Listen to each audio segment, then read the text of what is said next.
What's up, Andy with Wildwater River Guides. I'm going to give you my interpretation of how I read a visual gauge for the Cle Elum River. All right, here's the first thing you gotta know. I don't like using the online gauge for the Cle Elum system. It's a prediction of inflow to the reservoir based on the reservoir height and the outflow of the dam, so it's not even 100% accurate there. And they make that prediction at midnight the day before. So that's 2 midnights ago if I looked at it right now. So guaranteed you're looking at about a day-and-a-half old gauge, and it's also got 3 tributaries dumping into that reservoir: the Cle Elum, the Waptis, and the Cooper. Each of those tributaries have a fairly large lake at their headwaters, Waptis being the largest of the alpine lakes, and they're all at a different sun aspect. The main center of the Cle Elum being at a more north-south, the Waptis being at like northwest to southeast, and the Cooper being at a more west to east. And so depending on the time of the year, you're gonna have different flows on those different tributaries because of the snowmelt.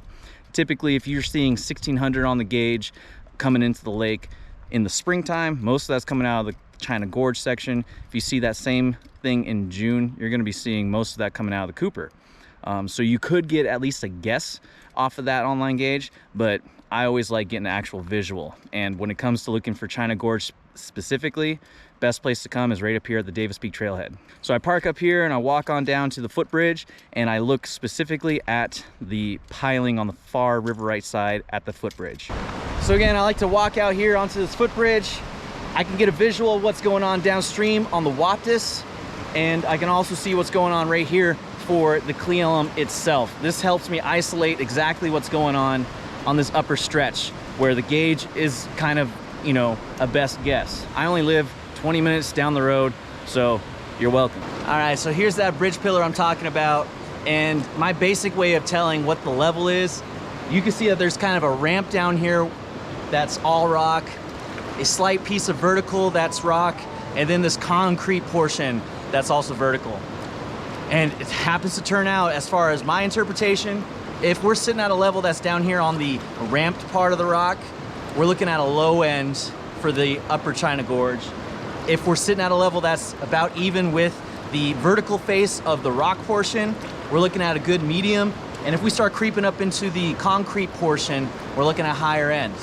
So I have a few videos on my personal channel at Full Faced Andy that kind of show, at least for this lower stretch from this point down to San Sac, what I call lower China Gorge. I kind of got a video showing low, medium, high, and you can kind of take a little visual representation I'm explaining here, combine with that video, and make your own assessment as far as what that is.